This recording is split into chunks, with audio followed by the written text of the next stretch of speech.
cream of the crop. But it does it better. Yeah, but you are so money and you don't even know it. I understood that reference. Morning, Mr. Hammond. Your mission, should you accept it, steal, destroy, shadow, disappear. assemble the team. And here we go.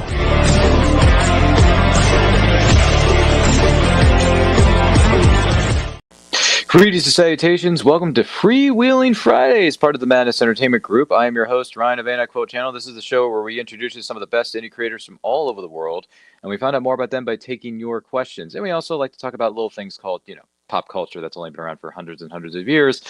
And if you have any questions for our guests, let us know in the comments, let us know in the chat. Do not forget to like and share this with all of your closest friends. And if you're joining this live or on a replay, thank you so much for being with us. Without further ado, please welcome someone who is not just into comics, but he's very attached to a certain comic, which we're going to talk a little bit more about later. Please welcome Make Mine Silverline himself, Roland Mann from the great state of Florida and the Sunshine State. What's up, Roland? How you doing?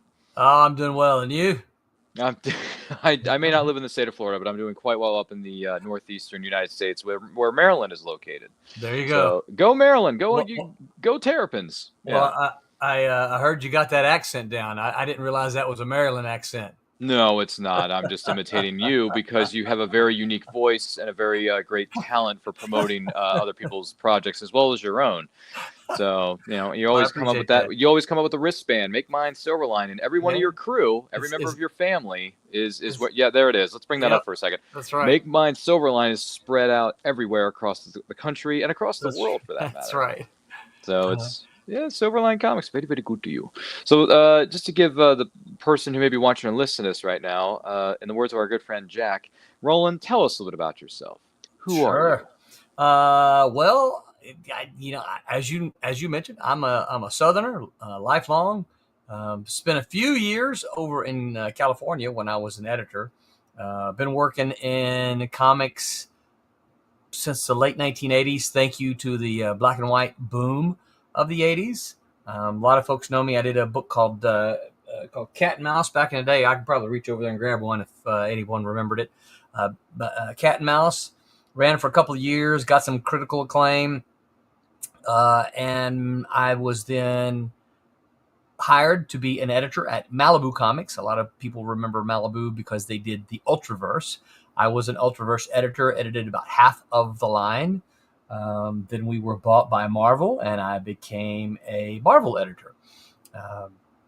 When Marvel bought us, they made me the managing editor, which really just meant I had more paperwork to do. So I was a Marvel editor for a little while until they declared bankruptcy, and then they fired like 400 people. I was one of them. Wasn't personal. I never took it personal. And then I started Silverline as a publisher. We published a dozen books from 97 to Marvel declared bankruptcy in 96. So when they fired everybody. 97, I started publishing as Silverline. Stopped in 2001 because the industry had crashed so hard. I lost a lot of money. I was a bum for not quite a year. Because, that was what I had planned my entire life to do, was to work in comics, and it all kind of came crashing down until my wife said, you got to stop this. You got to figure out what you're going to do. So I went back to school, got me a degree, and started teaching at the university level, which is what I still do for my day job today. Did that several years until someone pointed out to me, actually, I did it for about 7 or 8 years until I was doing research for a test. I used Huckleberry Finn. The Adventures of Huckleberry Finn was one of my textbooks. I absolutely love the novel, but I felt that students were reading Cliff Notes and not the novels. And so I was doing research to find out what questions can I ask them that aren't in the Cliff Notes so that I could make sure that they were reading the book. And then I found out that there was a publisher in India looking for writers. They wanted someone in particular to do an adaptation of Huckleberry Finn. And so my thinking was, I've done comics. I know how to do comics. It's been, 7 years, 8 years since I'd done one. but I know how to do it. So I just shot them off an email thinking nothing about it. I figured they would ignore it. Wasn't really professional at all. And they answered me back the very next day, said, you're hired. We want you to write the adaptation for Huckleberry Finn. So I did. When that one was done, I had a whole lot of fun. I said, well, you got any more? And so I did one for The Wizard of Oz, at which point in time, my interest in comic books was like, that's right. I remember I like doing these things. These are a lot of fun. Also, crowdfunding had become a thing at that time. And so I kicked around a little bit. I tried to run a crowdfunder, and it failed. I did not make it, but I learned a lot, right? And so I spent about 2 years putting together another project. I ran another crowdfunder. I had reached out to some guys that I know who had run successful ones, like Jimmy Palmiotti, Brian Polito. They gave me a lot of very good suggestions about them. And so I ran this other crowdfunder, and it was for the comic called Tiny. And it was for us, it was a smash success. We more than made our goal. We got some stretch goals, and then I just kind of got addicted. A couple of years later, I did a volume 2 of Cat and Mouse. And what brings me on today, as you very well know, is I'm in the process of doing volume 3 of Cat and Mouse now. So, yeah, in a nutshell, that's who I am. That's a lot of cat and mouse games. But no, I'm just kidding. But no, congratulations on all that. That's fantastic. Just out of curiosity, though, outside of the characters that you've worked on with Silverline Comics, Malibu Comics, and all that stuff, who are some of your other favorite fictional characters outside of the things that you personally have worked on or the team at Silverline have worked on? Okay. Yeah, so, listen, I was always a Marvel zombie as a kid. Oh, jeez. Yeah. Marvel's one thing, but zombies? I was a huge Spider-Man fan. Spider-Man was one of the first subscriptions that I ever got. One of the second subscriptions was the Avengers. And we're talking, old school Avengers, Iron Man, Captain America, Thor, Hawkeye, The Vision. The Vision was probably, The Vision and Spider-Man were probably my all-time favorite superheroes. I don't really like what they did with him when they turned him white and all that kind of stuff. But the green and yellow Vision, I absolutely loved. Pretty much any of the Avengers, when Perez and Englehart were writing them. Shooter's run right after that was really good. Of course, Roy Thomas's, I bought all those as back issue, but Roy Thomas's stuff, after Stan left, that was some fantastic stuff. So yeah, that's probably some of my favorite stuff. I was never a DC guy. When they did Crisis in '86, I started buying DC books, and I liked a couple of them. Never a big Batman guy. I know that's blasphemy to a lot of people. Never a big. I liked Batman better than Superman. Superman to me in the comic books was always too powerful. I absolutely love the 1940s Fleischer cartoons. Those are just, I think they're spectacular. In fact, when I can get away with it, I show those in my class. I teach creative writing, so I show those in my creative writing class. I'm trying to think of a DC character that I really, really, really like, which I can't think of one. I enjoyed the new Teen Titans when Perez and Wolfman were working on them. They were good. But I'm an indie guy now. I get a lot of if you find me at a convention, you're not going to find me buying, Deadpool or Wolverine back issues like a lot of folks are doing. I'm in the cheap boxes looking for those 1980s independent comics. I'm buying Sable.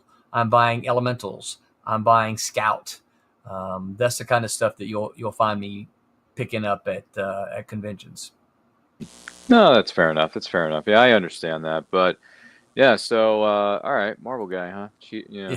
Don't like my DC people. All right, that's not fair. But still, no, I'm kidding. I'm kidding. Listen, you don't have to be in one camp or the other. It doesn't matter. Whatever I floats your agree, boat. Listen, 100%. there's 31 flavors of comics out there. I like Marvel and DC for very different reasons. I, DC's I'm my not a number DC one. hater. Like DC's my number one because of Superman being my favorite character of all Yeah. time. But then again, I like Marvel a lot because I grew up on Spider-Man the animated series in Right. '94. I grew up on X-Men the animated, which X-Men is just Yeah. X-Men is goated stuff, and X-Men is a great analogy for a lot of social issues, not You're just right. the stuff that it was originally written for back in the '60s with civil rights and all that stuff, but it's a great analogy for people with autism, which is what I have. So I use it as an analogy with my classes if I'm teaching or if I'm going over stuff with my students, because I teach a film analysis course at my college, at my university here in Maryland, Cool. not University of Maryland Terrapins. I'm sorry, Towson more specifically. Sorry, fans, TU, but still, my point is, comic books are very good to use as analogies. So Absolutely. you can use them for so many different reasons and so many different, what am I trying to say here? Ways too. Pops is saying, hey, yo. What's up, Pops? Yeah, what's up, Pops? Good to see you, man. Hope everything's well in your neck of the woods. Because you help run this whole gosh darn thing. It's an empire. But still, I digress. So, but yeah, no, I understand, man. Marvel's good. And also, it can be amazing at times, but also spectacular. Yes, right. See what I did there? There you go. You're welcome. Yeah. Well, like I said, I'm not a DC hater at all. No, it's okay. No, yeah, it's cool. just that I have a collection of DC books, but it's about it's okay. It's about 1/3 the size of my Marvel collection. So there's no haters here. So it's nope. I mean, I grew up on Marvel just as much as I grew up on DC back in the day. I love comic books. You know, who doesn't? And if your flavor is Batman, I'm giving you a thumbs up. If your flavor is X-Men, I'm giving you a thumbs up. You know. Yeah. It's all good. There's no. And by the way, you mentioned the Fleischer cartoons. I remember watching those on VHS. They had a VHS at Sam Goody. Yeah. Sam Goody. Anybody remember Sam Goody? I do. Or Suncoast Video. Anybody remember Suncoast? I don't remember Suncoast. No. Okay, well, Sam Goody was the thing. So I think we got it from Sam Goody. So I bought it, and it was like 5 or 10 episodes on VHS, whatever it was. And I remember watching it, and I thought, wow, for a cartoon that was made so long ago, this is fun to watch. You know, That's right. You know, see, I got the whole. That's right. It's rumbling in the back of my head. Speaking of rumbling, Madness Comment Network says Rumblers Unite. That's right. Yeah, Rumblers. You know, one of the cool things about that too is, you know, Clark Kent, he talked like this, and then when you could see him changing, he would say, "This looks like a job for Superman." Exactly. His voice would get lower, and for Superman. Yeah, and they would also do that with the '60s Superman cartoon, 1966 Superman from Superpowers. If you remember that. Yeah, that Superman. There was a Superman, there was a Batman cartoon, there was an Aquaman, and a Superboy from Superpowers back in the 60s. This is going back to 1966, 1967. And I remember watching episodes of Batman and Superman on VHS because, once again, it goes back to what I was saying earlier. Sam Goody or Suncoast had those VHS tapes, and I still have them. Yeah. By the way, Roland, I still have VHS. The giant bricks that we would put in these giant little machines called VCRs. Yeah. Yeah, I still have it, and I can still watch it too because I have a VCR that works. And I can always hook it up to my TV, whatever it is. So yeah, I actually, between as much as I love Superman, I actually prefer the Batman and Robin animated series from the '60s more so than the Superman, just because he says this looks like a job for Superman, you know, every single time. Right. But Batman and Robin have these little exchanges and these little, you know, holy so and so Batman, and then Batman says, "All right, old chum, we better get to the Batmobile. Let's go." Dun, dun, you know, and then the transition comes in with the bat flying in and transitions to the scene. Yeah. And then Superman had the, you know, you see what I'm saying? So yeah. By the way, if anyone has any memories of this, by all means, let us know in the comments, let us know in the chat, because these are some fun kind of. That's right. Because there are so many different iterations of these characters. Yeah. That you kind of have to, not have to, but if you learn the history of it, you come to appreciate these characters more and more. So yeah. I mean, I remember watching reruns of Spider-Man and then Spider-Man and His Amazing Friends. Right. While Spider-Man 94 was still on, because they had reruns of it on another channel. Yeah. And I was watching reruns of, you know, what was it? Which is Spider-Man. And I thought, this is cheesy. It's very cheesy, right? It's very cheesy OTT stuff. But at the same time, the voice actors did an incredible job. So listen, I used to watch, do you remember Zoom at all? The TV show Zoom? No. It was a kid's show. Yeah, I used to watch I've heard Zoom of it, but I've never seen it. Because they had a small segment, not every episode. What was it? They would sometimes have like a 2-minute segment of Spider-Man. No kidding. I would watch Zoom just to see Spider-Man when they would have it. But so I'm like, I'm watching Zoom. I'm like, please give me Spider-Man. Please give me Spider-Man. This was back in the days before we didn't know what. Now you can look in. Oh, what does my clicker tell me is on this episode? Mm-hmm. You didn't have that, No. So you just watched it. Yeah, I remember there was a video store back in the. This is going way back, folks. I'm dating myself, but there was this thing called Errol's. Errol's was a video store chain up here in the northeastern United States, here specifically in Maryland, and I think a few other states too. I can't remember exactly. I apologize, but I remember when my mom used to take us to Errol's, and I would rent the Spider-Man VHS tape, and you know why? Because it was so much fun to watch the origin story over and over and over and over again. But it was the 1967. Spider-Man, Spider-Man does whatever a spider can. That was the see what I'm saying? Like these different, I've watched like 4 or 5 different iterations of this wall-crawling menace known as the web slinger of Spider-Man, because J. Jonah Jameson likes to call him all this stuff. And I remember really enjoying it. And then back in the day, 2002 came around when comic book movies were starting to get a bit of a rebirth. Right. Sam Raimi's Spider-Man. Yeah. Came in, blew everyone away, including myself. And I cannot tell you how excited I was when that first trailer dropped and I heard that we were getting a live action in-person Spider-Man with Tobey Maguire at the helm, Sam Raimi calling the shots from behind the camera, and then to get Kirsten Dunst, who was a young up-and-coming actress, but she was really coming into her own at this time. And you had all these, characters, Willem Dafoe was in it, James Franco, and all these other actors. I'm like, oh my gosh, this is like a comic book come to life. We could put anything on the screen now, because if you see something in a comic book, we can put anything we see on a comic book page on the big screen, because Spider-Man, X-Men, Blade, of course. Let's not forget about Blade. All these films set that tone. Yeah. So, now, did you ever see the 1970s Spider-Man live action? Oh, the one with the Japanese, it was the live action show with the guy crawling weirdly up the wall. Yeah, no. Yeah. It wasn't Japanese though. It was American. It wasn't the Japanese one. It was the American one. Sorry. No, I haven't. Yeah. No, I haven't. Why? Spider-Man was. Oh yeah, I watched it because I was a kid.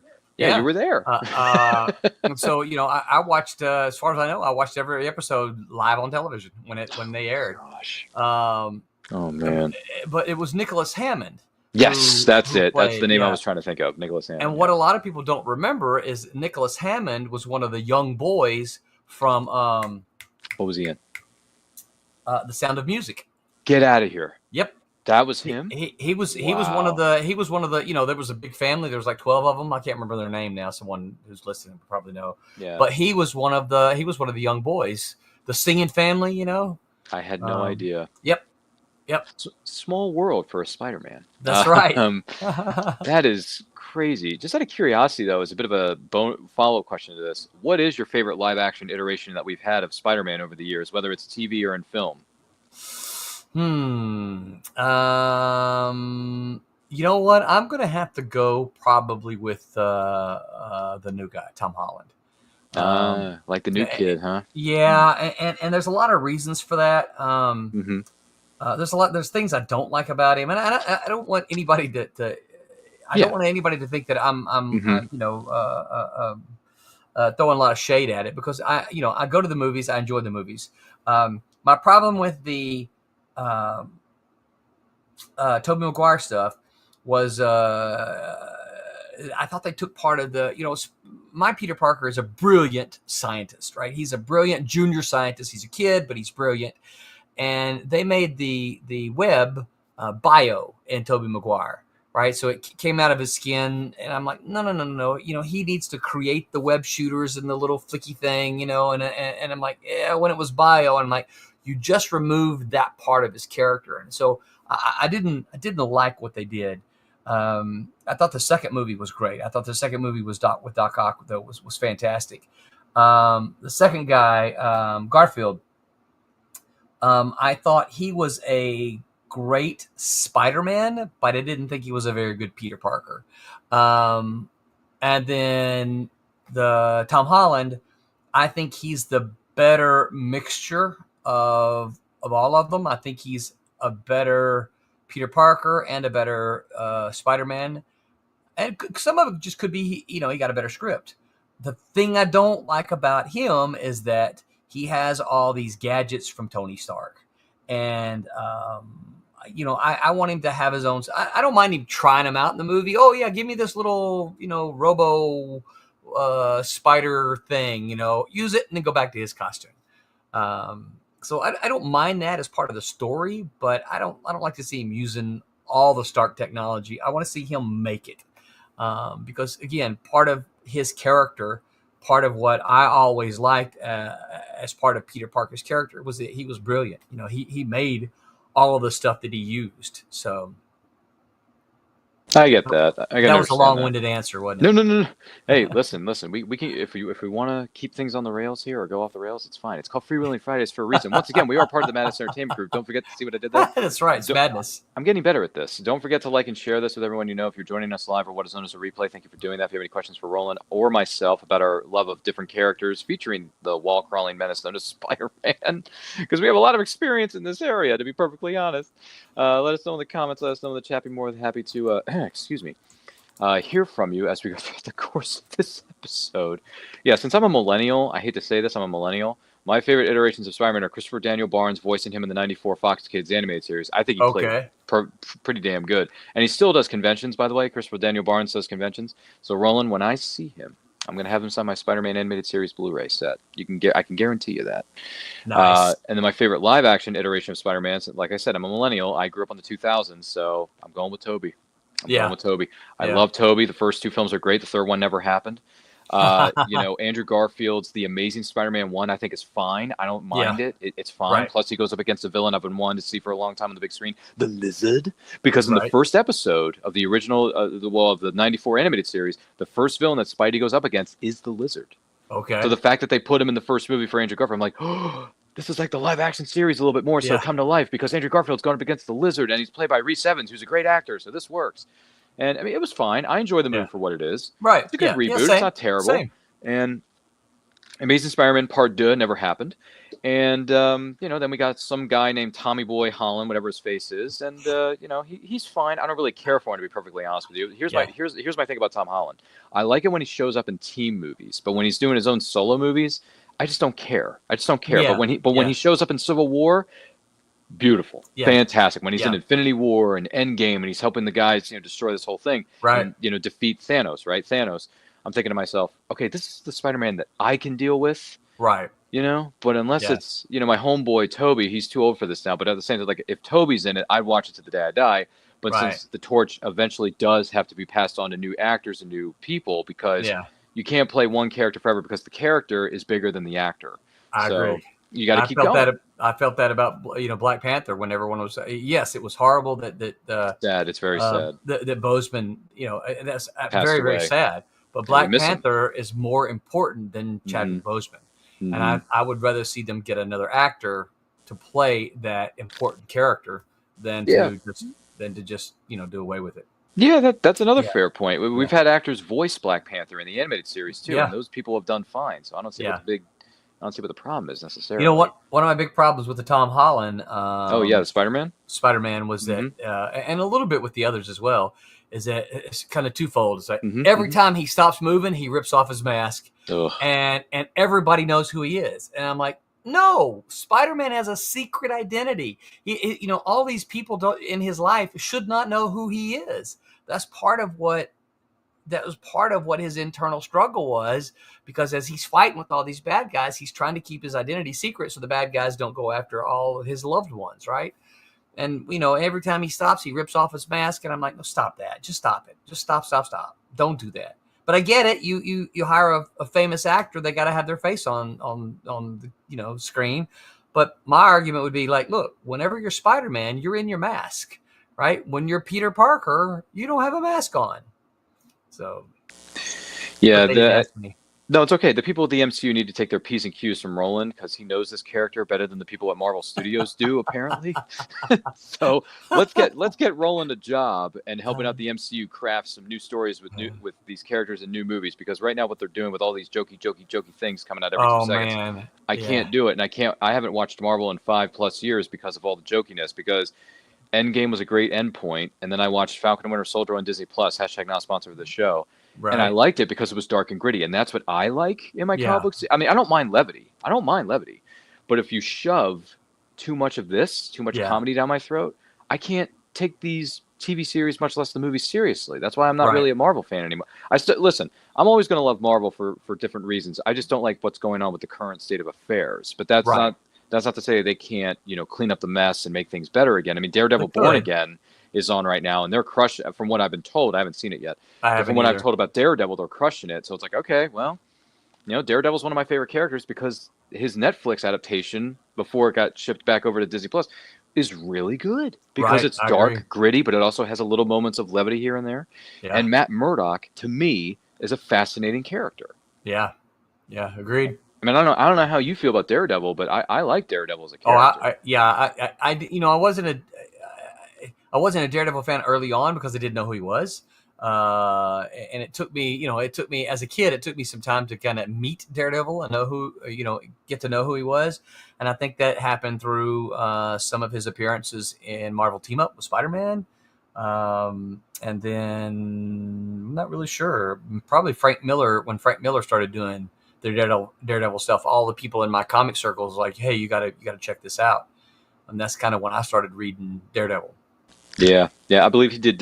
Frank Miller did the Born Again storyline. Mm-hmm. That's currently being semi-adapted Yeah. with the Marvel Disney Plus series. I think he was the artist. I don't think he wrote it. I think that was Okay, sorry.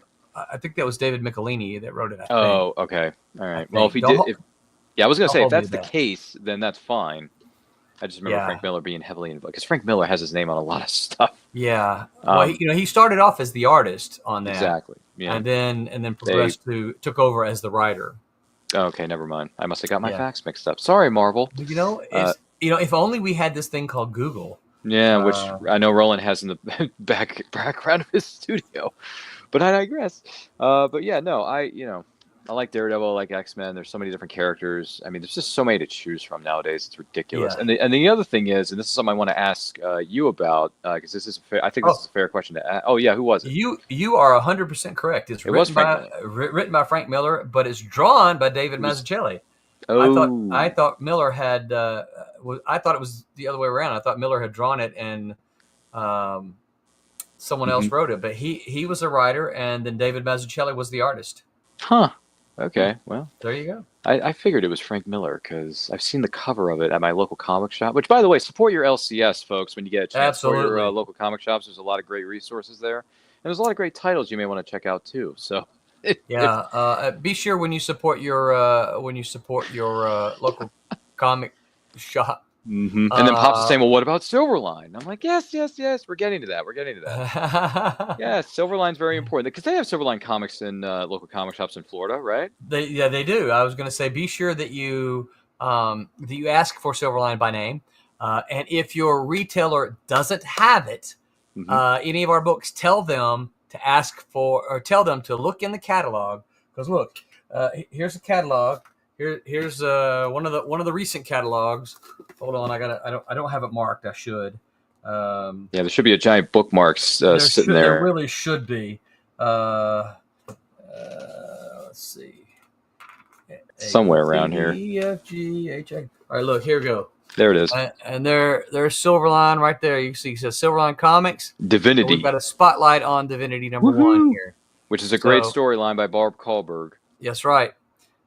So if your local store doesn't have it, tell them go look in your previews, and you will find the Silverline there amongst the comics. You can see my finger right here. It says comics, and ask for them by name. All of these are the ones that you've seen. These have all been in the stores here. So Trumps or Silver or Christmas Special, Kalis, Twilight Grim, Cat and Mouse Volume 2 has been solicited. The first issue, and that was the first issue of Divinity. So we're always doing something. Always doing something. They never quit, don't they? No, they don't. Right. Because, in the words of a film from many years ago in the 90s, failure is not an option. We love making comics, and that's the thing, is that we love to make comics, so we're going to continue to make them and put them out there and hope we find a bunch of folks who like them. So it's a labor of love. It is, absolutely. In a way. So my question for you, when it comes to writing comics or writing stories in general, What advice would you give to aspiring writers out there, whether they want to write for a comic book or whether they want to write prose or just writing in general? What advice would you give them? The advice I would give them is to write, and read. I hear so many people when I go to. I used to do a lot of writers' conferences. I don't do so many these days. And I would hear someone say, I've been working on my novel for 4 years, and I'm sitting there thinking, 4 years? Why 4 years? Write that thing and be done with it. Get on to the next thing. So many people, writers in particular, I guess, want to create the perfect thing. And the problem with that is if you've never done it, it's not going to be perfect because like anything, you've got to practice and get better. Practice often means you're going to fail some. And that's okay. You put it out there, get it out there, finish one, get it done, move on to the next one. Do it. And that's the main thing. But you also got to read, right? You can't expect to be an informed writer if you're not reading. You got to know. You obviously you can't read everything, but you got to know if you're going to write science fiction, you have got to be informed. You have to. If someone says this makes me think of Dune, your response can't be, I don't know what Dune is. Oh my gosh. Okay, maybe you haven't read it, but you need to know what Dune is, right? That's inexcusable. That's a fair point. I wish I had the situation where our good Morgan Freeman comes up and he says, "He's right, My name is Morgan Freeman, and he's right, That's right. which is true. By the way, Grey Wolf says, "Hiya, chat." What's up, Grey Wolf? How you doing, Grey Wolf? Good to see you, man. By the way, Wolfpack for life, brother. Just saying, Grey Wolf. That's why I like your name. That's why I like your attitude. So it's good to see you, man. Hope everything's well in your neck of the woods. I'm a Wolf fan. I can't. Speaking of which, yeah. So before I get into that, I do want to say something that I heard not too long ago about those who are interested in becoming writers. I do 100%. Write as much as you can, but also read as much as you can because your reading is going to inform your writing. And when you read, it's going to your process. It's just going to go as soon. 100%. Because my thought process is, if you have an idea for a story, just write it. Don't wait. Right. Don't wait. Yep. If the creative juices are flowing and it's oozing in the back of your mind, and you're like, I have this idea for this story. Well, then just write it. Who cares? Get it done. Yeah. Who cares? Yeah. Have fun with it too. And then let's see. Grey Wolf says, laugh out loud. Yeah, I've always loved wolves. My favorite canines. Yeah. Well, that's cool because there's a picture of me with an actual wolf that I met at a convention, a Comic-Con no less, on my social media pages. So check that out because the wolf that I got a picture with is a giant, big, massive beast of a thing. And it's awesome. I'm making the Wolfpack symbol because I'm NWO Wolfpack for life, brother. Yeah. So, because I grew up watching wrestling, Roland. I grew up watching wrestling. And I'm an NWO Wolfpack fan. So, because I was watching the Monday Night Wars between Vince and Eric, between WCW and the WWF, as it was known at the time, before it, switched over. I'm just making that clear as day. But, that was some good. Sorry, I went off on a random tangent. Thanks, Grey Wolf. Right. You made me lose my concentration. But my point is that where's the book I have here on set? Where is it? Okay, so I'm reading this right now, and All right. and I told the writer of this, Jake Weidmer. Jake, giving you a shout out, brother. I love you. This is Sicario meets 24, and I think that's a great crossover. I think that's great. And when I'm reading this and I'm loving and engrossed into the story, it helps me, okay, this is how he does it. It helps me with my writing. It just keeps me sharp. It keeps me on my toes. You see what I'm saying? Oh, yeah, absolutely. So 100%. It's a good book. Check it out if you're into that. It's basically like military fiction, but it's the good kind. I'm not saying it's not to say that it's bad. Right. I'm not a big fan of that genre, but I'm just getting into it. So give me a moment to understand it. Yeah. Madison Entertainment Group says, I've owned a couple of wolves over the years. I have the scars on my lips to prove it. Goodness gracious. What have you been doing with yourself, man? Jeez. What's he been doing with the wolves? I know you're scaring me, man. Yeah. Anyway, aside from that, great advice. By the way, what you said is write it, put it out there, own it, move on to the next one. Absolutely. We need to slap that on a shirt, brother. We need to get some. No, seriously, we need to get some shirts together for writers and encourage people for this kind of thing. Because Yeah. I started writing during the lockdown, and then I stopped because everyone started going back to work, people started going back to school, and things just they change, right? Life happens. Right. But now I'm in the process of writing a short story that I'm hoping to get published, and I'm excited about it because I'm Good. enjoying the writing process. I'm enjoying writing this thing. I write it once a week when I have because I work a very hectic schedule, so the only time I have to do it is over the weekends. Yeah. So I'm going to write some this weekend, and I'm halfway to my goal of 5,000. I'm over 2,500 words in. And I'm loving it. Nice. And I'm going with it too. Like the story moves, like it doesn't slow. There's not a period where it feels like it's dull. It just keeps moving. The story keeps moving. There's exposition, but there's also a little bit of dialogue. But I don't want to have too much dialogue. Yeah. Because I want to have the reader like use the creativity, use their imagination. Like, okay, these people are going for this thing. They're going from point A to point B. How do we get there? What's the deal? And you just roll with it, man. That's right. Yeah. You know what I'm saying? Like absolutely. It's fun that way. And then Madness goes on to say about these things about wolves.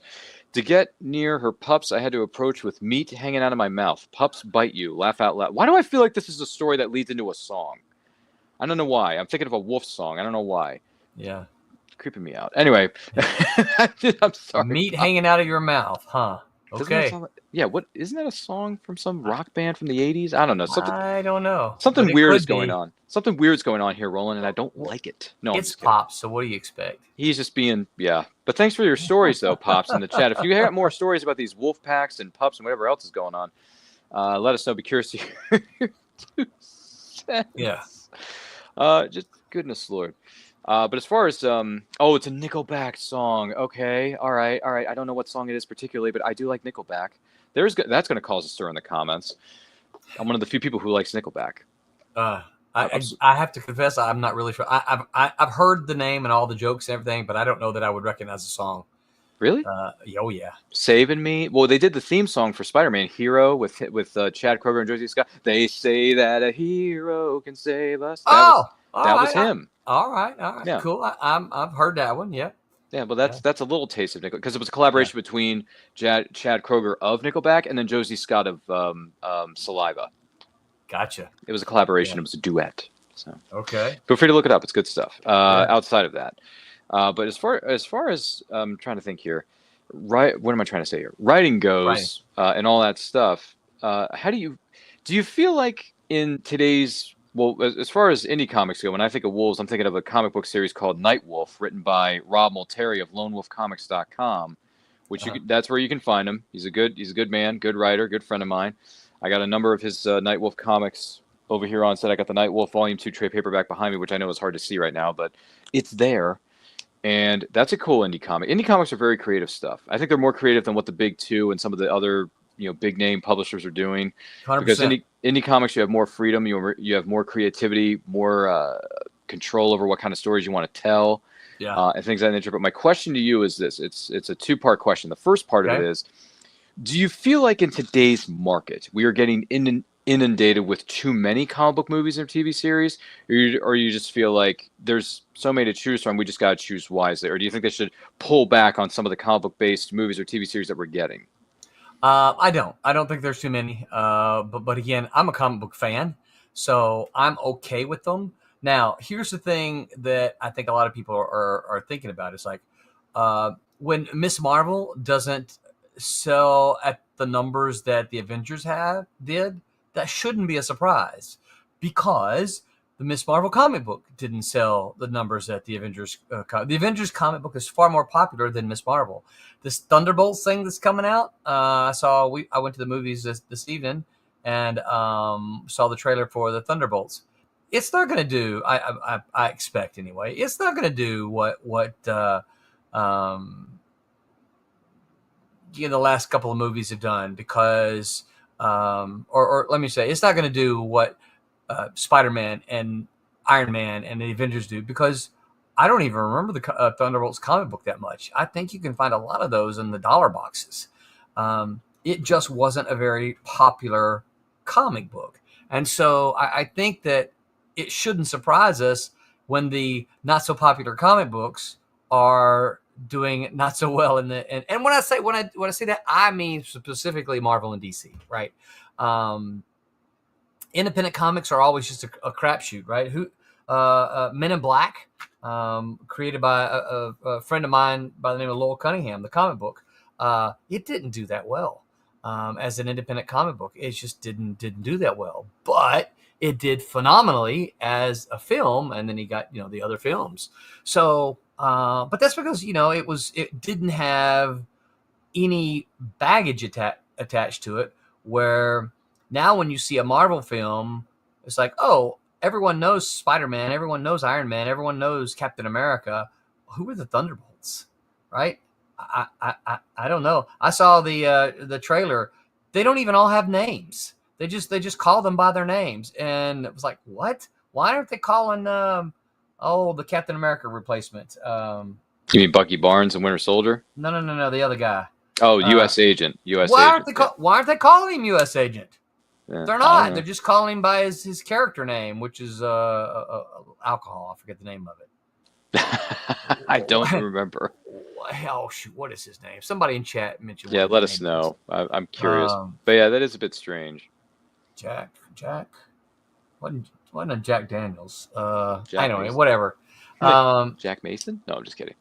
I'm making this up as I go because I don't know. Yeah, it's like, why aren't they? Why aren't they using superhero names? They don't. Any of them wear masks. And it's like, I saw the trailer and I'm like, yeah, I'm not really that interested in it. Yeah, I saw I think I saw like 30 seconds of the first original trailer for Thunderbolts. I'm thinking, what? I don't care. What is this? Right.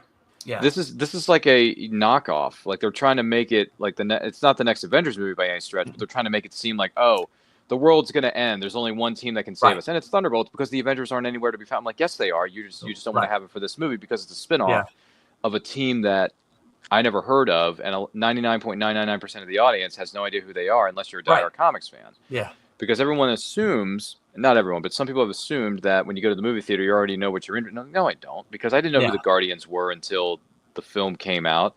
I didn't know who some of the other characters in DC were until I saw them on television, like Smallville. Smallville introduced a lot of DC characters. Justice League and Justice League Unlimited, the animated series, introduced a lot of characters, which they did a phenomenal job. Yes, that was a good one. With that back in the day of the 2000s. But when TV had a brain, because nowadays they don't know what they're doing. But still, it's fun to learn about these characters, but you got to do it in not overwhelming the audience and just kind of like, sprinkle little things in, little Easter eggs. Say, hey, oh, there's this guy in River City. Oh, there's this guy in Central City that can run faster than the speed of light. I'm like, well, who's he? Yeah. And then you move into that character later on in another film or another TV series, whatever it may be. Like, I'm not. Yeah, there's lots of different roadmaps you can use. Right. But don't throw everything at the kitchen sink. You got to introduce these characters one at a time and not overwhelm the audience, because this is the thing I don't really care for what's going on with Marvel right now. And the announcement came up. This was a few weeks ago. The announcement came that all the actors from a lot of the movies are going to be coming back for Avengers Doomsday and Avengers I saw that. Secret Wars. And when they reveal every single, if not most, 99.9% of the cast, I'm like, there's no surprises in Hollywood anymore. And that's number one. Number two, if you're going to reboot the X-Men, get new actors. Yeah. Don't just bring in the same 5 or 10. As much as I love them because I grew up with them, a lot of us did. It's like, don't bring Patrick, don't bring Ian, don't bring Rebecca Romaine, don't bring. I love Kelsey Grammer as Beast; he was perfect. Right. But it's like this is a new. He's a bit era. Old now, though. Also. Yeah, but this is supposed to be like a new era of X-Men.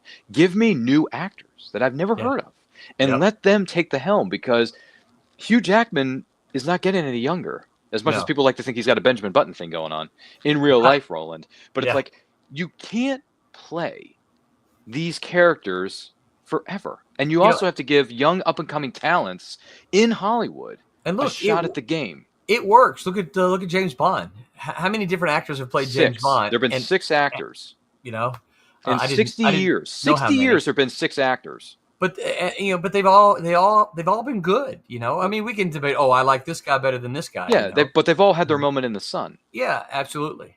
So when they announced all that, I'm just like, dude, I love these X-Men people, but you gotta. This is supposed to be new X-Men. This is supposed to be a new generation of X-Men. Heck, I don't think they're gonna do it. But what you could have done, hypothetically, the new X-Men, either the new X-Men, or you could have done not backwards, but there was an animated series in the 2000s, X-Men Evolution, which was a reboot of the X-Men. And they reintroduced the characters as young, really young kids or teenagers going to school, having teenage angst, going through, dealing with their powers, and Xavier's trying to figure out how he's going to run his school. Like, I like that sort of stuff. Yeah. I don't mind it. I mean, great, we all know who the X-Men are at this point. But at the same time, like, if they did an X-Men Evolution type storyline, I still would have been fine with it. Yeah. Because you get some other characters from that show that were in the show that haven't made it into the films, that like Spike, you know, or whoever else showed up. It's like, you know what, you could have done something with this. Yeah. And you're just choosing to go back to the well. An unpopular hot take for you. Best Batman movie ever? Are you asking me or telling me? I mean, you can answer before I answer mine, I guess. Okay, well, let me see. Best Batman movie. Now, are we talking live action? Like just overall? Any, yeah. Ooh, man. See, this is the thing. Not I hard. have a heartfelt attachment to so many of them. Not hard. Easy. Best Batman movie. Any. I would say Batman Begins. Okay. Chris Nolan. I'm giving it to Nolan. I love Batman '89. It's a great movie. I'm always gonna love it. But best origin story / like character piece overall for Batman, at least in live action form, is Batman Begins. That's what I mean. I think that would be my answer. Why? What's yours? Is it Dark Lego Knight? Batman. No, Lego Batman. Yeah, that a lot of people. Lego Batman blows it away because it has all 60,000 iterations of it in the movie. Best Batman movie ever. It's a fun one. And I like the one you mentioned. You know, I like Keaton. I like Christian Bale. I like the vampire in the last movie. You know. Oh, The Batman with Robert Pattinson. Yeah. I mean, I enjoyed that. I mean, I went to see it at the theater, and when I left, I didn't think, oh, I've been, you know, they took my money. No. It's like I didn't walk out of it and go, that's the best movie I've ever seen. I was like, oh, that was enjoyable, right? But yeah, best Batman movie ever, Lego Batman. So good.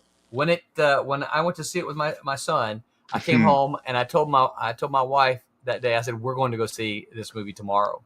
And then I asked for it for Christmas. I said, please get me this movie. I don't own all the other Batman movies. I own Lego Batman. I can watch it whenever I want to.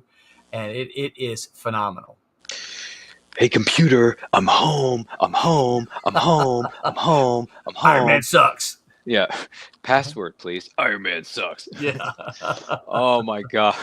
Great movie. Dude, there's so many throwbacks or so many great Easter eggs in that movie. By the way, Pops really will be at GRCC tomorrow all day, walking the floor, giving stuff away. Holla if you see me. Nice. What's GRCC? Yeah, what is GRCC? What Comic-Con is that? I'm not sure which one that is. And then Pops goes on to say, Silverline shows have been a solid fixture in the Madness for over 3 years. That's right. 3 Thanks, years. Pops.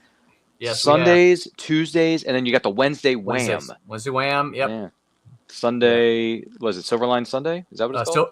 Silver Sunday, Sunday. Silverline show on Tuesday, and then Wednesday Wham. Wednesday Wham. And then let's see. Oh, he says Grand Rapids in Kalamazoo. Gotcha. Kalamazoo. Cool. Grand Rapids, Michigan? Michigan, okay. yeah. Cool. Sure wish I could get up in that neck of the woods. Yeah. Never done a show up there. Yeah, it'd be nice to see some familiar folks up there for sure. Yeah. But and the other good Batman piece that I would say is Batman Mask of the Phantasm. Yeah. That's a great one. Yeah, I mean, Kevin Conroy, Mark Hamill. By the way, R.I.P. Kevin Conroy. We're gonna miss you, man.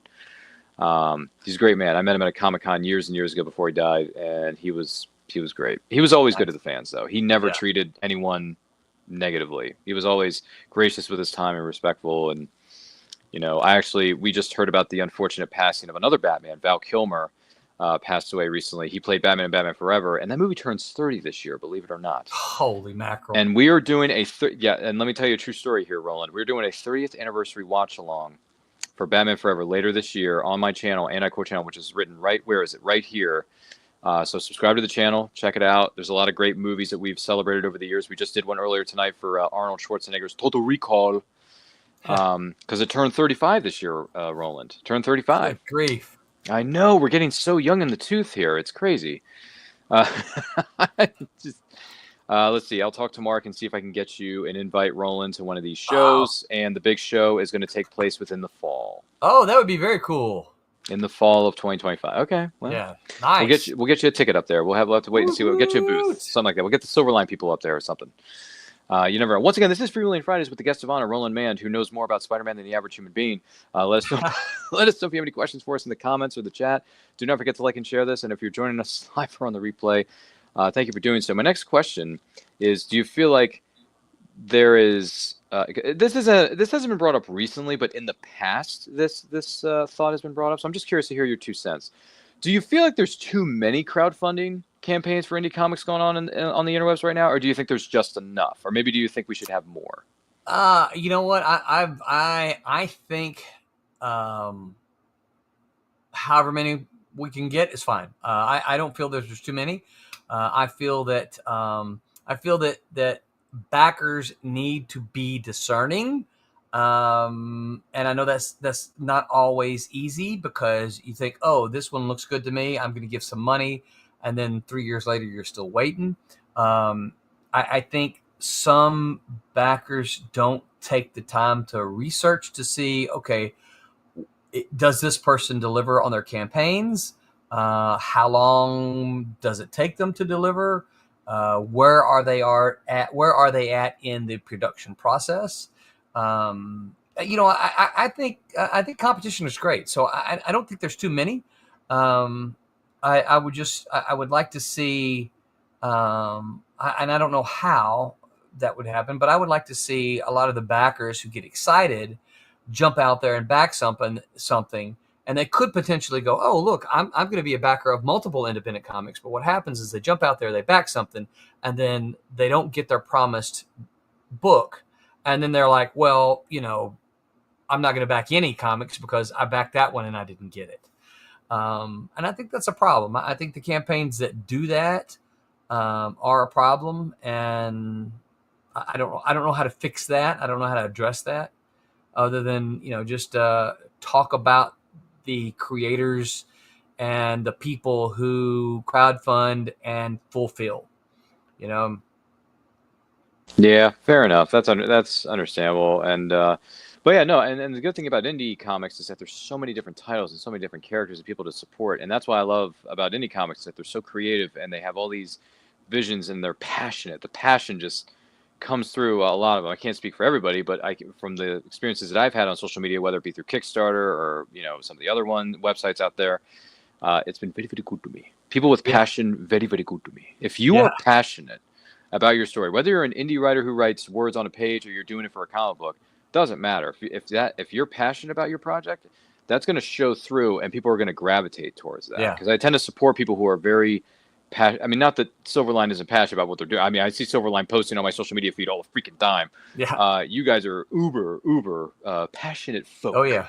In the great state of Florida and outside of the state of Florida, because not all of you live in the same state. So, you got what is it? I think Barb's out in the Barb's in Wisconsin. And you got some other folks in other states. So it's like, oh my gosh, look at all these. We're everywhere. Yeah, we're everywhere. But one of the things about the interwebs is that all this connectivity, that we can connect with each other and share ideas and support each other's ideas. I mean, that's because it takes a village to make these things, and not only that, teamwork makes the dream work, Roland. That's right. Yeah, 100%. Yeah, we got a good team at Silverline. There's a bunch of folks who, like I said, when someone reaches out to me about doing work for Silverline, with Silverline, I dropped them a bunch of questions, and what I'm looking for is, like you said, I'm looking for that passion. I'm looking for somebody that they're not coming to me saying, hey, I want to make $1 million doing this comic book.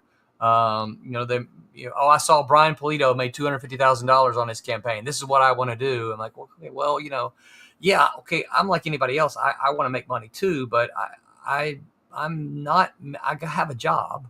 And I'm not making these comics because I need to make, $200,000. I'm making these comics because I like to make comics. I think that when people read them, they will enjoy them. I'm not trying to sell you a gimmick. I'm trying to sell you a story that I think you're going to like. There you go. See, enough said. Let's slap that on a shirt. Right. No, I'm just kidding. Yeah. Let's see here. Madness Entertainment Group is on to say they have a small spring show in Kalamazoo and then a larger show that takes place within the fall in Grand Rapids, Michigan. Nice. Roland, watch Monday Madness this week. I'm interviewing a guy who is building an indie to retailer website. I bet his name is Phil. Beats me. And then he also goes on to say, back to the original goal of getting indies in brick and mortar stores. Yeah. Yeah, I bet his name is Phil, and I've talked to him. So. Oh, you have you? Yeah, Huh. yeah. All right. Pleasant conversations. If I it's hope. not Phil, then yeah. He says nope. It's not. Oh, Phil. nope. Okay, well, somebody else. Send it to me, Pop, so I don't have to DM it to him. Scroll through all this stuff. And he says it's nope. It's not Phil. It is not Phil. But anyway, we digress. Well, hey, appreciate that. All good things considered. So before I ask the next question, I have something I want to share with you who may be watching or listening to this right now, and something I want to share with Roland, because we like to not only talk about things and elements of pop culture, but we also like to support others who support us. So take a look at these fine folks.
Cat and mouse vipers. Giant child-snatching vipers are terrorizing New Orleans, pulling children from their homes in the middle of the night in their eagerness to take on human trafficking in the city. Cat and mouse find themselves in the thick of it. Crime, action, drama with a smattering of superheroics. Now, like Roland Mann said, our head honcho here at Silverline, go do some backing, and we appreciate your support.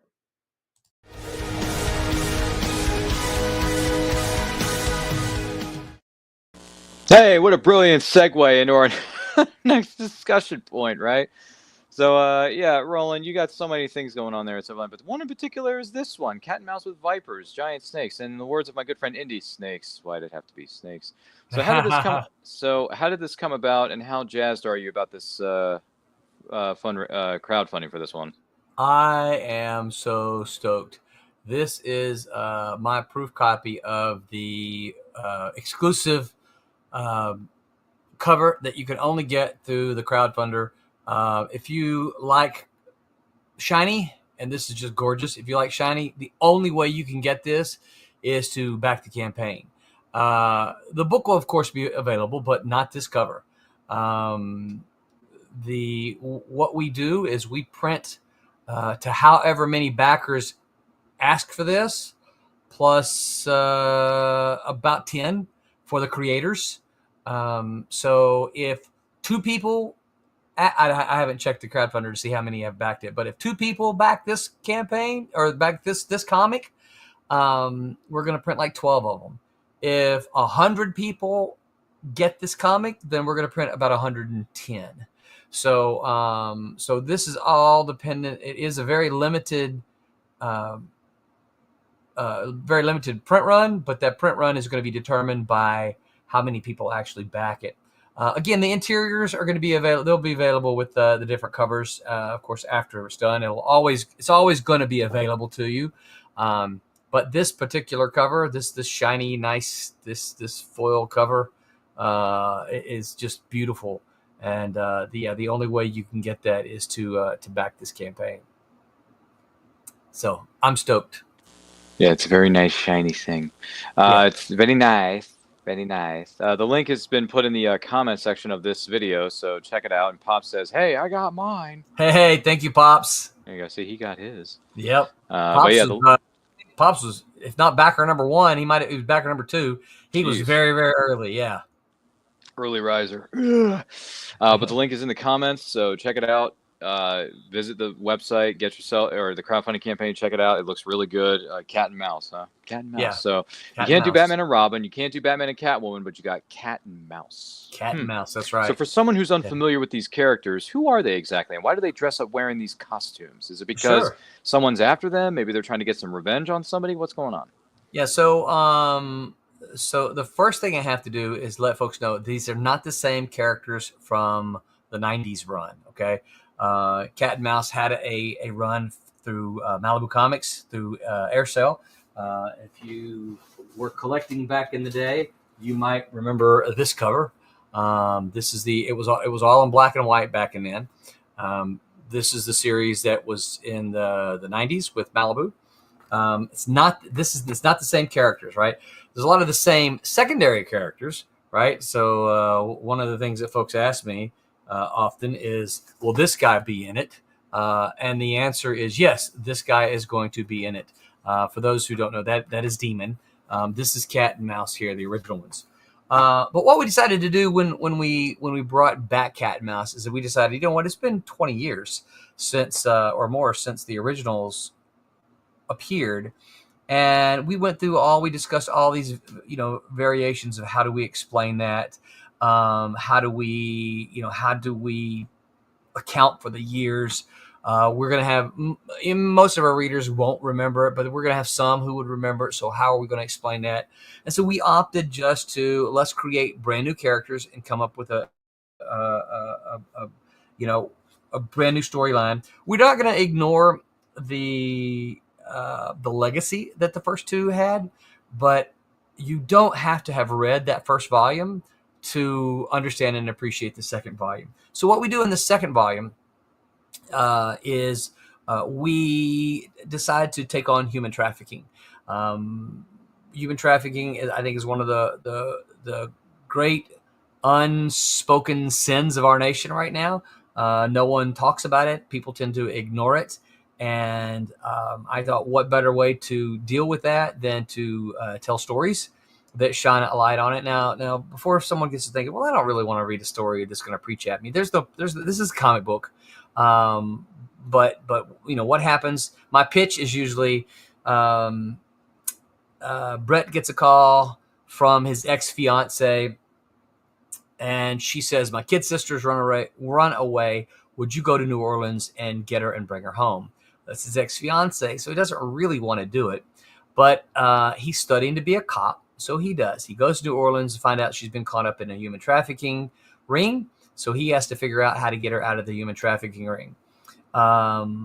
Once he does that, the two of them and some of the interesting characters that they have met decide that they are going to take on human trafficking. And in this particular story, right, the one we're telling here, you can see this is issue number 1. The kids are being kidnapped and taken by a gang of vipers. And we are talking legitimate snakes with arms that talk. These things are kidnapping kids out of their homes, and what they're doing with them, you got to buy the comic and figure out what they're doing with them. But wouldn't you hate to, as a parent, wouldn't you hate to wake up to hear your kid crying, run in there to their room and see a giant snake like that? Holding your kid in their arms as they, slush out the window. Why'd it have to be snakes? I really don't like snakes. I don't like them. So basically I have an Indiana Jones syndrome going on here. So I don't know if Well, I can see, read the. I don't know if I can he- read this book because I feel like it's going to creep me out and give me nightmares. Well, even better, because how many times? So here's one of the things we talked about too. How many times do you see snake villains? Never, like hardly Right. ever. Yeah, you don't see snake villains. So we wanted to do something. I mean, it's in New Orleans. The story is set in New Orleans, so I want to kind of hang on to that supernatural stuff that we have down there. Something different. But I'm like, what do we not see? Okay, I want to do, obviously voodoo. I got a voodoo story that I'm working on for probably the next story. I've got some witchcraft and the things that happen in New Orleans. But I'm like, giant snakes. That we have lots of snakes in the South. Let's do something with giant snakes. And so yeah, that's what we're doing, and we're calling it Vipers. Well, if you had called it Cat and Mouse Cobra, then we would have gotten a G.I. Joe crossover with Cobra Commander and Right. his cronies from Yeah. Cobra, Master G.I. Joe. With all that kind of jazz. What is it? Madness Entertainment Group says Sons of the Serpent, Defenders, Old School Villains. Well, yeah. Well, Pops knows where my influences are. Oh, so God. very very old school. Mm-hmm. In fact, if you look up, let me see if I can Google it real quick. Yeah. The inspiration for it Mm-hmm. is this cover right here. Open image, new tab. Let me share this tab with you. Mm-hmm. Whoop, that's not what I meant to do. Present, share screen, window, right there, share. This is. Oh my goodness. This is the cover. That's an old school Avengers cover right there. Oh yeah, yep. So that's a snake. It is a snake, and that look how big that thing is. Jeez. Isn't that the are they roping somebody's bride at their wedding? Yes, this is the wedding of Hank Pym and Janet Van Dyne. Oh, Ant-Man. Yeah, Ant-Man. Yeah, Ant-Man the Wasp. That's the Wasp that's wrapped up there. Oof. Yeah. Creepy, but it's a good cover though. Oh, it's a great story. for old school comics, is this Silver Age or is this This bronze? is Silver Age, yeah. Silver Age. This is Silver For Age, a Silver Age comic, this looks really good. Oh, this is fantastic stuff. This is, if I'm not mistaken, this is Roy Thomas. Was it Roy? John Buscema did. Yeah, writer Roy Thomas. John Buscema did the artwork. Oof, boss. This is beautiful stuff. If you find this, send me a copy. I'll read it. Yeah. Well, I own a copy of it, but maybe I can find it in the dollar bins. No, I'm just kidding. Probably not. This is probably not one you'll find in the dollar bins. No. Dude, that's pretty cool. Yeah. This is another thing I love about comics. They say never judge a book by its cover. We do it anyway. Yep. These covers from silver, bronze, gold, doesn't really matter. There are some great covers out there. Well, and that's one of the things that we're trying to do at Silverline. We're trying to the covers that we're trying to do. One of the things I get unhappy with or displeased with, I'm not going to say angry because that's the wrong word. I look at so many independent comics and I look at their cover and I'm like, I don't have any idea what this is about. Might be a pretty drawing, but I have no idea what it's about. I have no idea what's going on. Give me something. Let me dig up my other cover for you here. And so we've decided that one of the things we're going to try to do, we're trying to embrace the idea of the Silver Age storytelling covers, right? Where you can look at it and you get an idea of what's going on. And there's this cover here, this beautiful cover. Present. Yep. And by the way, Geekman Masters of the Thunder Nerd says, "What's up, y'all? What's up, Geekman? Good to see you, man. For sure, good to see you." And then he also says, "Hell yeah, that's a great cover. Hello, Dustin." And yeah, this is good stuff. Oh, by the way, Pop said, "I want one of those original cat and mouse." Well, Roland. True story, Pops. We're working on an omnibus of the original series. I don't have any more of those issues, unfortunately. I do search for them in the dollar boxes whenever I'm looking in the dollar boxes, and will buy them if I ever see them. Which I don't really see I don't really see the first 6. I'll see some after that, but I don't really see the first 6. So one of the things, if you look at this cover, this tells you what you need to know, right? Cat says, "Hurry, Mouse, we have to get this kid to safety." She says, "Well, there's nowhere else for us to run, Cat. We're trapped." Right? The one I was holding up. Mm-hmm. He's foaming at the mouth for that one. Yeah. Jeez. This is I think I actually wrote on this one too. Did you? No, I didn't actually. I have one that I usually. Oh yeah, I did. See. Editorial. Yeah. That way I don't. I found myself when I first started doing this. I kept every time I needed reference, I would just go dig one out, and I kept kind of wearing them, and so I need to get one that I use for my reference, and don't wear them all out. This is a good cover too. It's creepy as HELL, but it's very effective. Yeah. So we're trying to embrace that whole even better personalized.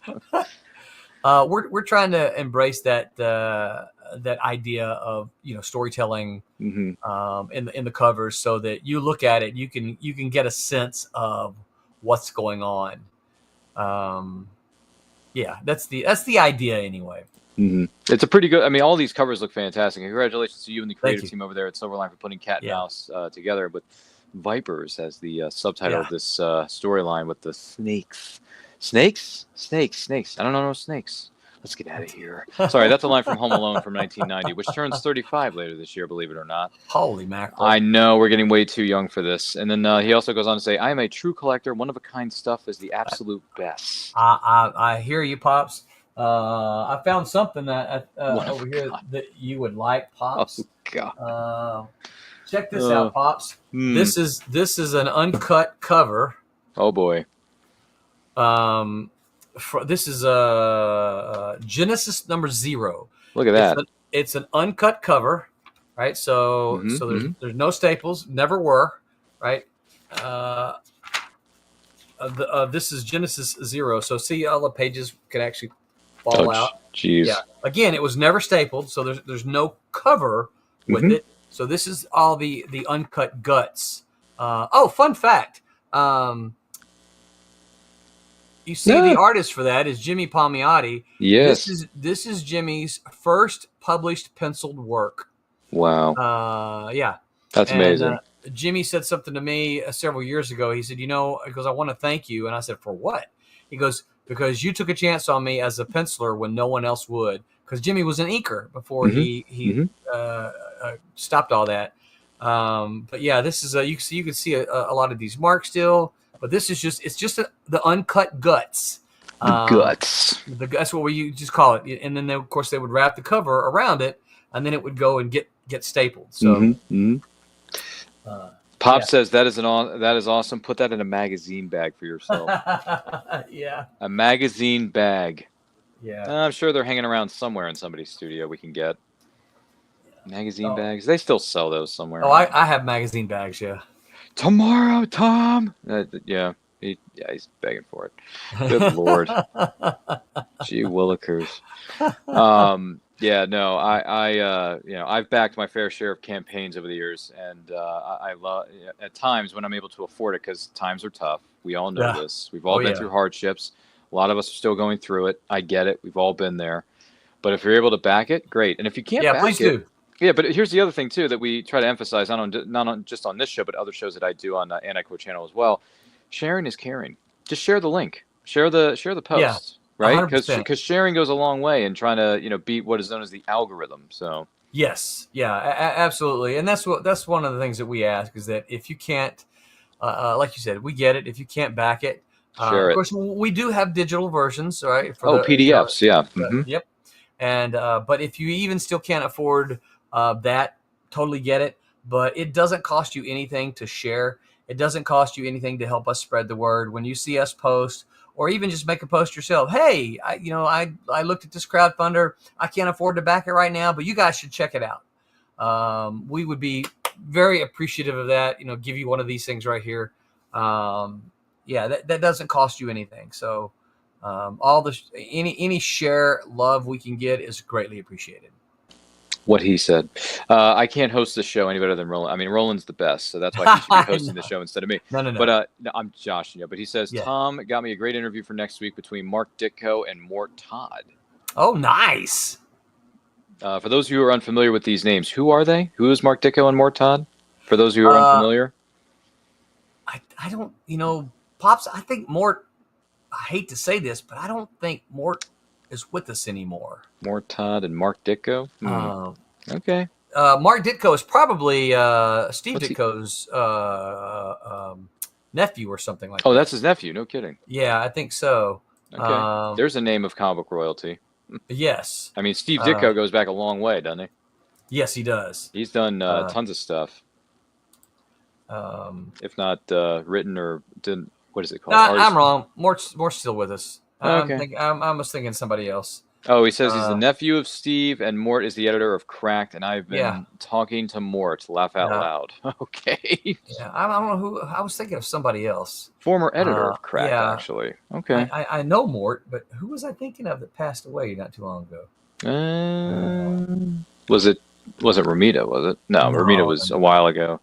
Yeah, I don't Sorry, know. I was thinking of somebody else. Yeah, I can't answer that. I don't know. It's cool. But former editor of Cracked is what he was referring to earlier with right. Yeah. Stephen Mort. Yeah. Mort's a good guy.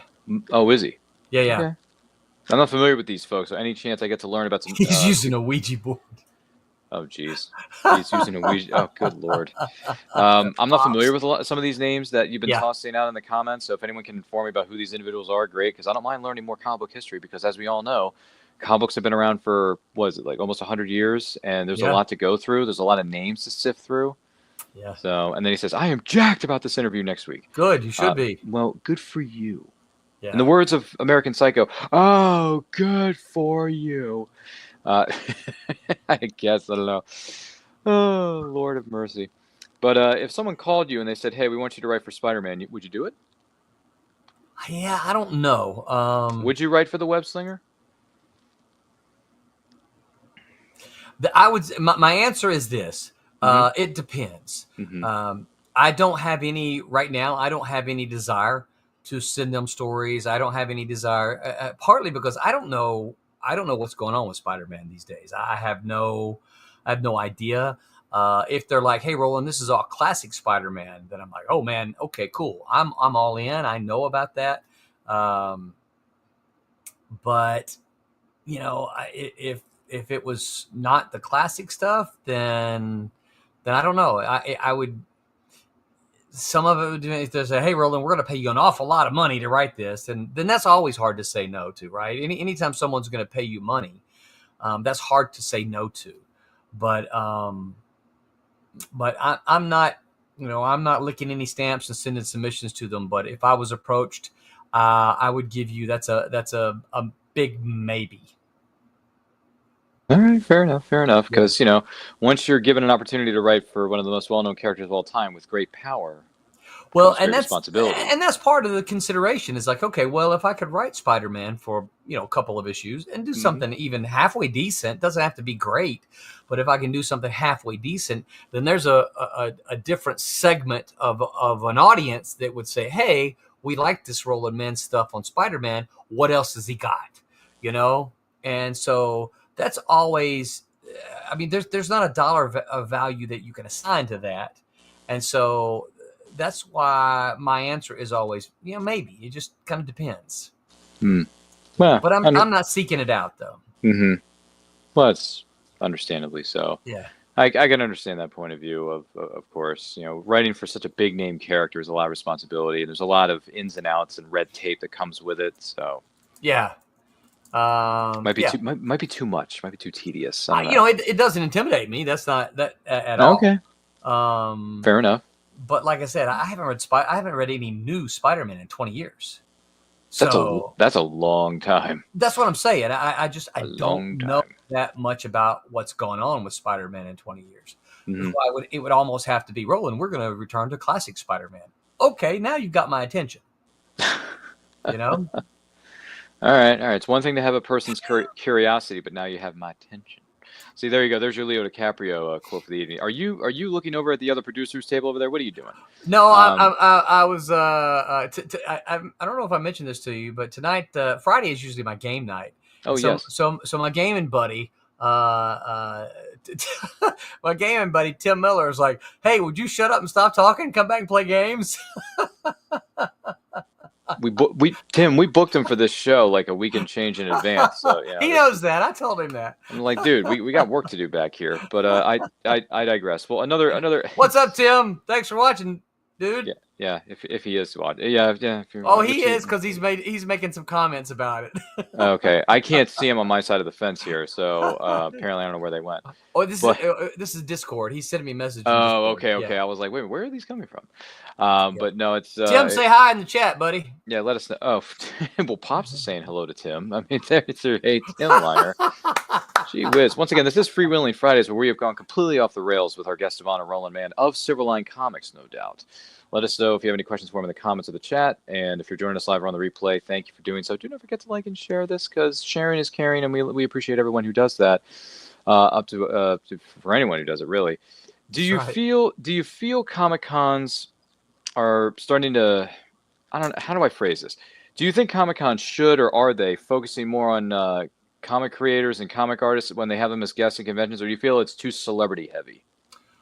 Oh, I absolutely feel they're celebrity heavy, particularly the bigger ones. The bigger shows have, and you know, the funny thing about it is I've seen this happen, because when I first started going to shows, we didn't have very many celebrities. You know, you'd get one,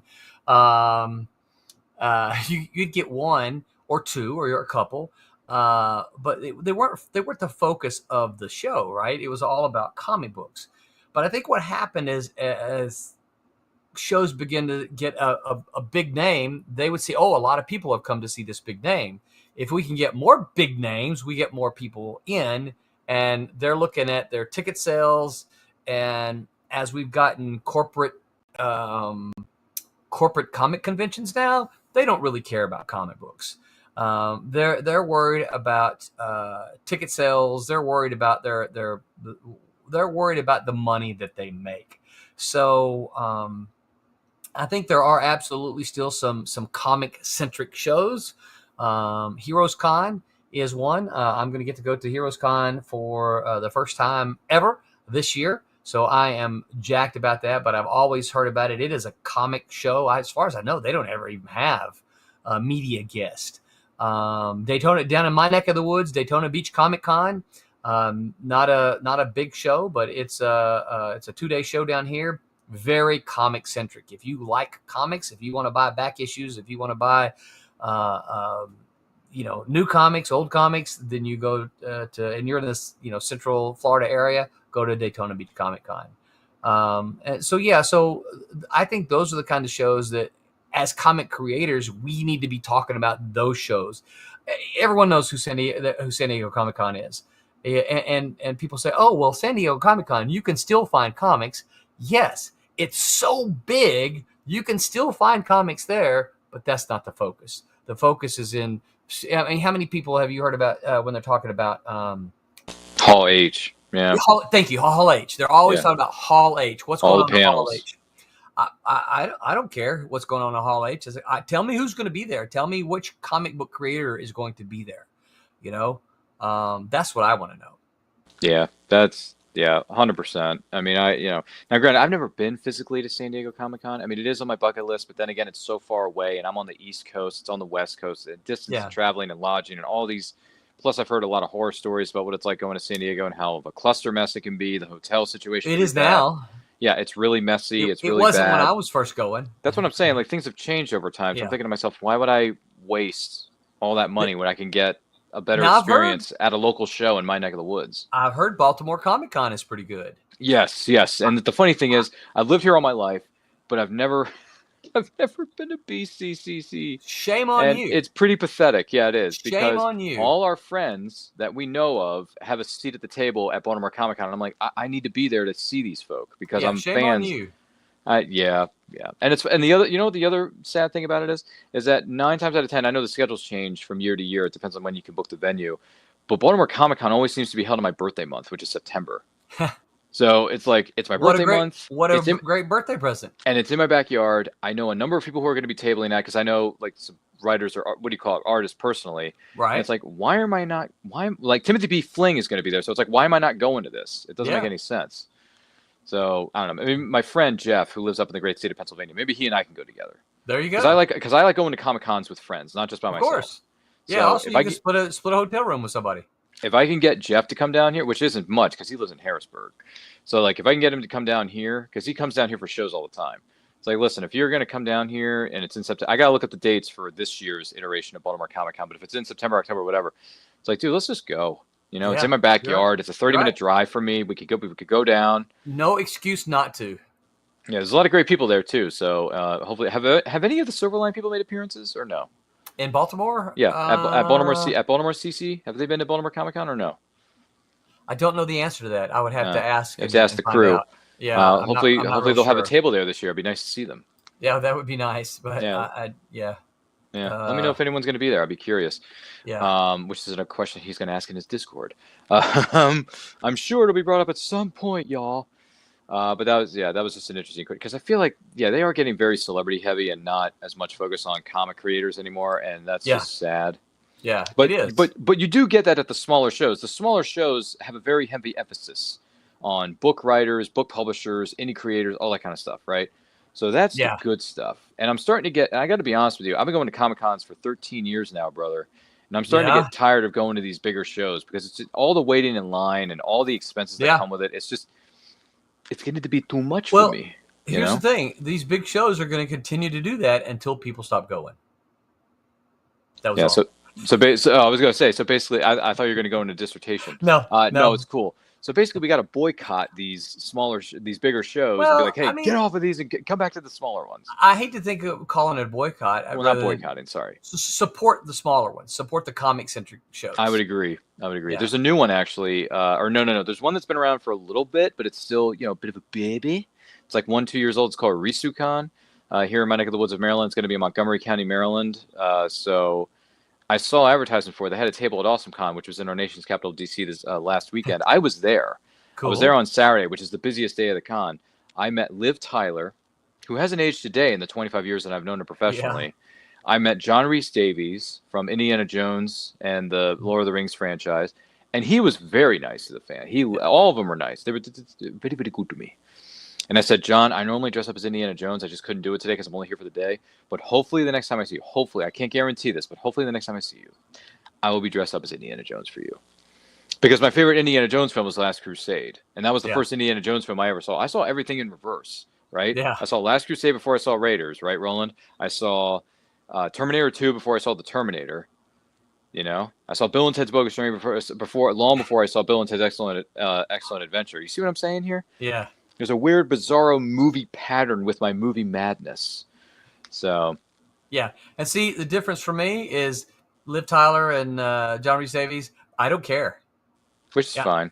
I don't get me wrong. I enjoy watching them, but I'm not going to a show. Go out of my way. Yeah. No.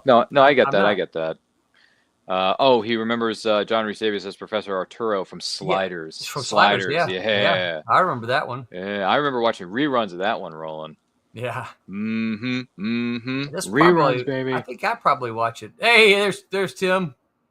Oh, Tim. He said, hey, Tom, whatever. Yeah. And then he says Sliders was also a comic. No kidding. Oh, it was a comic originally before it was adapted into a TV series. Is that what you're saying? That's pretty cool if that's the case. I didn't know that.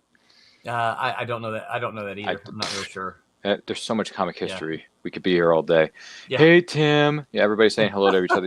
You 2 or 3 people in the chat are being silly willy wanillies. But I do want to. Well, let me ask you this: when the chips are down and you need some motivation, what is a motivational word or phrase that inspires you to keep going, Roland? Could be anything. Could be from comics. Could be from a poster you saw on the street somewhere. Could be from a movie. Could be from anything.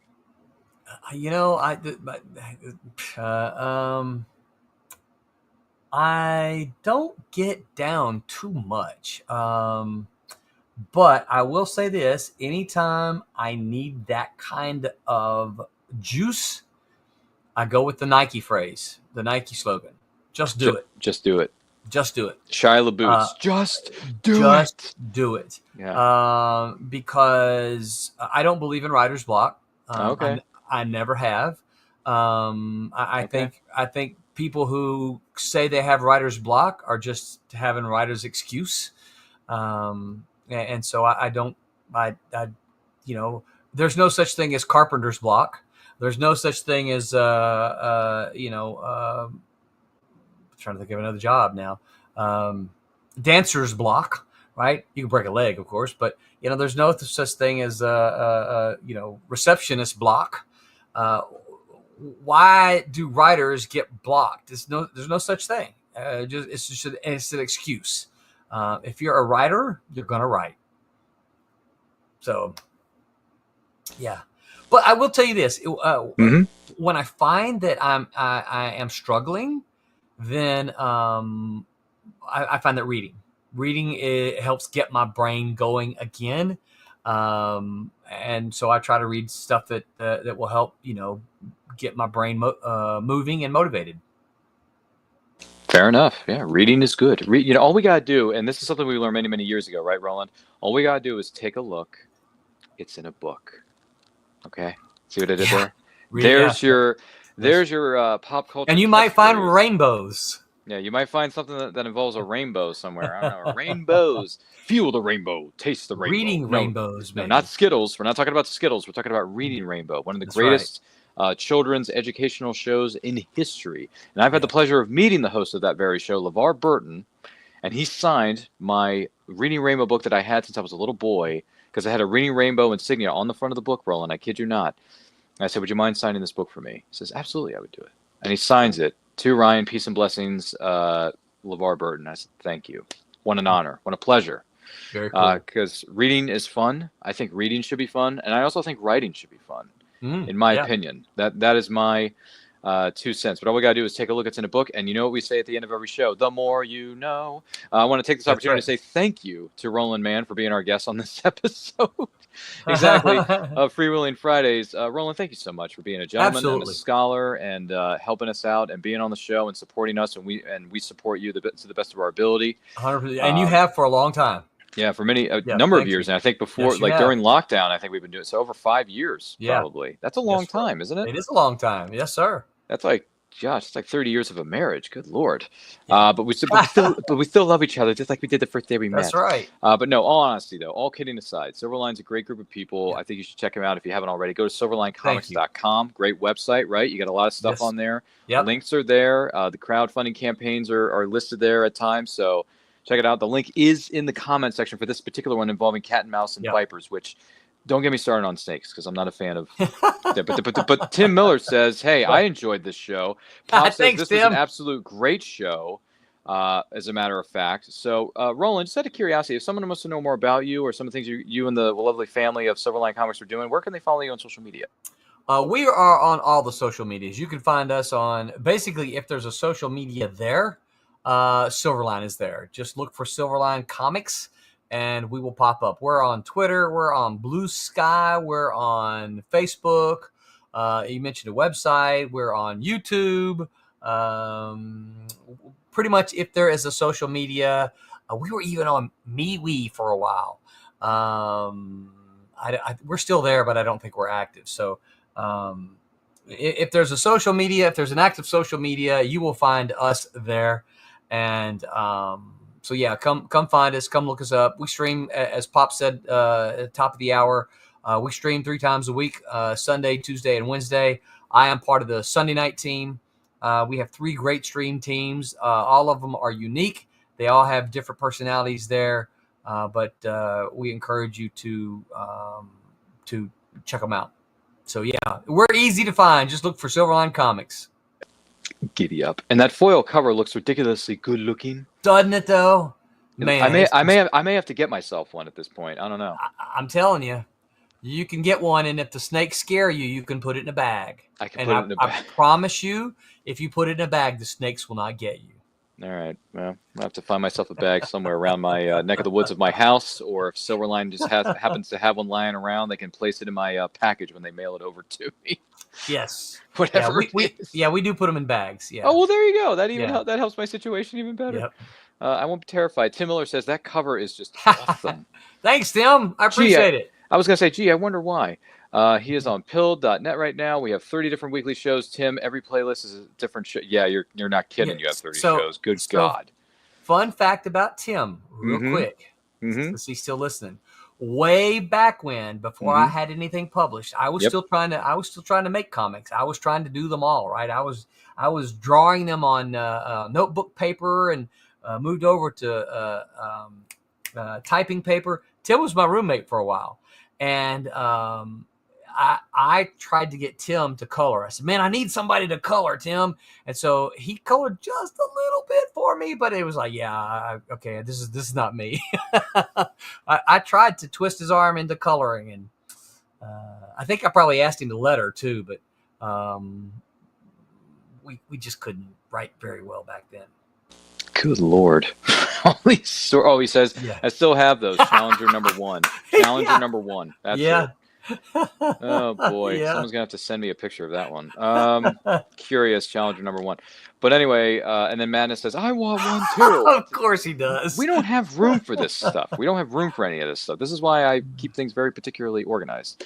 But Roland, it was great to see you. I'm going to talk to you. Thank you so much. Momentarily, if you're able to stick around. My name is Ryan of A Quote Channel. Follow me in the craziness that ensues over at my YouTube channel, at, where am I pointing to? There it is, at And I Quote Channel. We embrace the nerd within you. So if you're into movies, TV series, comic books, prose books, words on a page, we talk about all that stuff, and we interview some of the best indie creators in the world, featuring Roland Mann has been on our show a few times before. Check out those episodes. They're on our playlist. Everything is organized by playlist. So if you check out the And I Quote playlist, all the episodes for And I Quote are there, and et cetera, et cetera. Movie watch-alongs are on Fridays at 7 p.m. EST, and then we have the flagship show on Saturdays, 12 p.m. EST. We're doing a Star Wars Episode 4, A New Hope quote-along, Roland. I don't know if you're a Star Wars fan, but we're doing that on Saturday, the 12th of April. Be at 7 p.m. Eastern Time with our good friend Adina Mignona of the Big Sci-Fi Podcast, who's an indie sci-fi author herself. So that's going to be a lot of fun, and Star Wars has only been around for like 50 years. So it's kind of a big deal, folks. It's kind of a big deal. But thank you for inviting us into your homes, your offices, wherever you may be watching or listening to this right now. Thank you once again to Roland Mann of Silverline Comics. He's got a great accent when he's doing that Make Mine Silverline promo, and we enjoy having him and discussing it ad nauseum. Don't forget to like, comment, share, subscribe, ring the bell to be notified when the videos go up or they go live. And if you want to know more about the Madness Entertainment Group and the things that ensue with the madness, we have this for you. We'll see you on Freewheeling Fridays, 11 p.m. EST. Take care.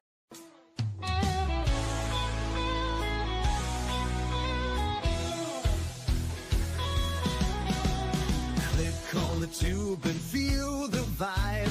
Every show you crave right here live. Heroes and villains clash in the night. Madness Comic Network sets it right. Scroll through the list, find what you need. Epic battles and fast-paced speed. From capes to cosmic space delight. Tune in and watch your favorites ignite. On Facebook, share the thrill so grand. On X, the buzz across the land. Madness Comic Network all around.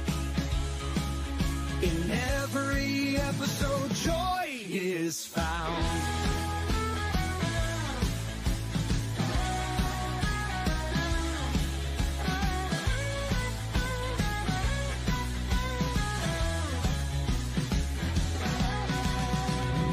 Uploads, they never end. Superheroes and their friends. Catch every twist and every turn. Madness Comic, you will yearn. Stay up to date with every twist. Madness Comic, don't miss a gist. From laughter to tears, every mood. Madness Comic sets the groove. Click that button and subscribe. Catch the wave and ride the tide. Join the fun, join the craze. Madness Comic brightens days. Hey!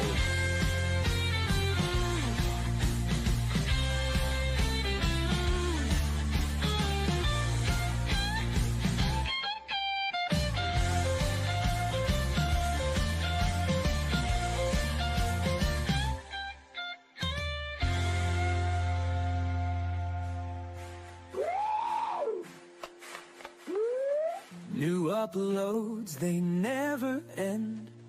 Superheroes and their friends, catch every twist and every turn.